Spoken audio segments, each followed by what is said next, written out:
It all starts here, in a factory in China, workers producing stuff for Americans to buy. When these products get shipped to the United States, somebody pays this factory, an American businessman, and of course he would pay in his country's currency, the US dollar, for the goods. So if we follow the money, US dollars go to a factory owner in China. That's useless currency for him.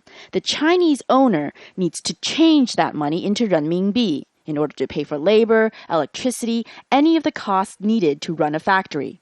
So he goes to the bank. If you imagine Chinese businessmen across the country running to the banks to buy renminbi, then the price of the renminbi should go up. But it doesn't, because the government pumps more renminbi into the system to keep its price down. That is where the US says the manipulation takes place. This all gets messier because the banks here now have a big problem. They have all these American dollars exchanged from Chinese businesses, and there's not much they can do with them. When the Chinese government buys those dollars, it holds them, and it has to invest them.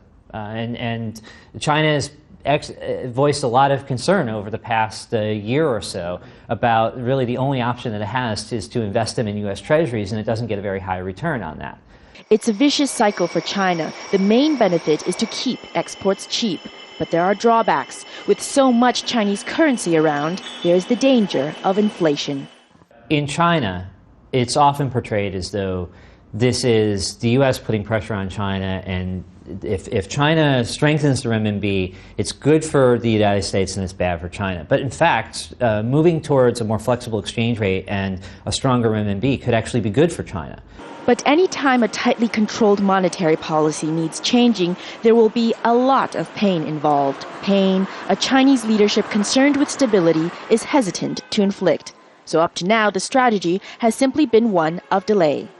But both the Chinese and Americans know something must budge.